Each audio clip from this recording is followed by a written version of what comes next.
اگر ہم حضور صلی اللہ علیہ وسلم کی زندگی کے مطابق اپنی زندگی کو گزاریں گے تو اللہ ہم سے محبت کرے گا۔ اللہ تعالیٰ قرآن میں بھی کہتا ہے قل ان کنتم تحبون اللہ فاتبعونی یحببکم اللہ ویغفر لکم ذنوبکم واللہ غفور رحیم۔ کہ اے میرے محبوب آپ ان سے کہہ دو قل ان کنتم تحبون اللہ فاتبعونی، اگر تم اللہ سے محبت کرنا چاہتے ہو تو میری اتباع کرو،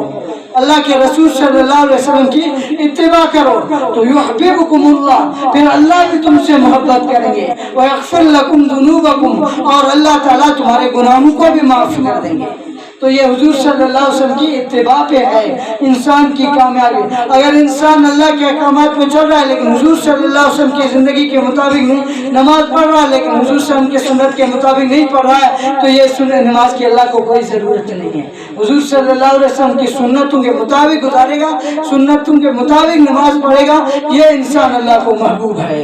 یہ انسان اللہ کو محبوب ہے۔ اللہ کے رسول صلی اللہ علیہ وسلم نے اس لیے فرمایا کہ میری ساری امت ہے وہ جنت میں جائے گی لیکن جو جنت سے انکار کرے گا وہ جنت میں نہیں جائے گی۔ تو صحابہ نے پوچھا یا رسول اللہ جنت سے انکار کون کرے گا؟ تو حضور صلی اللہ علیہ وسلم نے فرمایا جو میری اتباع کرتا ہے، جو میری سنتوں کے مطابق زندگی گزارتا ہے تو وہ جنت میں جائے گا، اس میں وہ جنت میں داخل ہو گیا، اور جس نے میری نافرمانی کی وہ جنت میں جانے سے انکار کر دیا، اس نے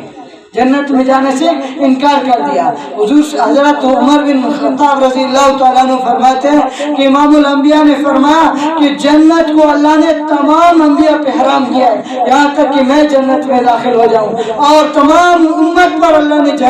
جنت کو حرام کیا ہے جب تک کہ میری امت جنت میں داخل نہ ہو۔ الجنت حرمت علی الانبیاء حتی ادخلها وحرمت علی الامم حتی تدخلها امتی، کہ جنت سارے انبیاء پر حرام ہے یہاں تک کہ میں جنت میں داخل نہ ہو جاؤں، اور جنت سارے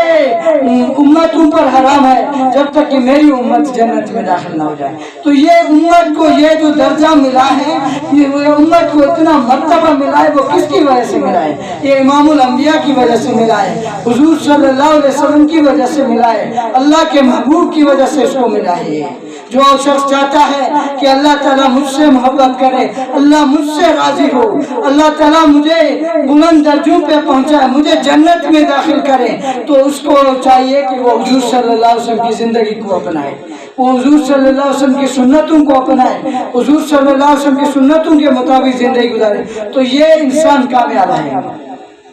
ایک صحابی آئے اللہ کے رسول صلی اللہ علیہ وسلم کی خدمت میں، اللہ کے رسول صلی اللہ علیہ وسلم سے عرض کیا دلنی علی عمل اذا انا عملت احبنی اللہ واحبنی الناس، اے اللہ کے رسول مجھے ایسا کوئی عمل بتائیں کہ جس کو میں کروں مجھ سے اللہ بھی محبت کرے اور لوگ بھی مجھ سے محبت کرنے لگے، لوگ بھی مجھ سے محبت کرے۔ حضور صلی اللہ علیہ وسلم نے فرمایا قال ازہد فی الدنیا یحبک اللہ وازہد فیما عند الناس یحبک الناس، اے میرے بندے، اے میری امتی، کہ اگر یہ چاہتا ہے کہ اللہ تم سے محبت کرے تو دنیا میں جتنی چیزیں ان سب سے بے رغبت ہو جا، اللہ کو راضی کر تو اللہ تجھ سے محبت کرے گا، اور تم یہ چاہتے ہو کہ لوگ تجھ سے محبت کریں تو لوگوں کے پاس جتنی چیزیں ہیں ان سے بے رغبتی پیدا کرو، ان سے بے رغبت ہو جاؤ، ان سے بے نیاز ہو جاؤ، ان کی طرف نہیں دیکھو تو لوگ تجھ سے پھر محبت کریں گے۔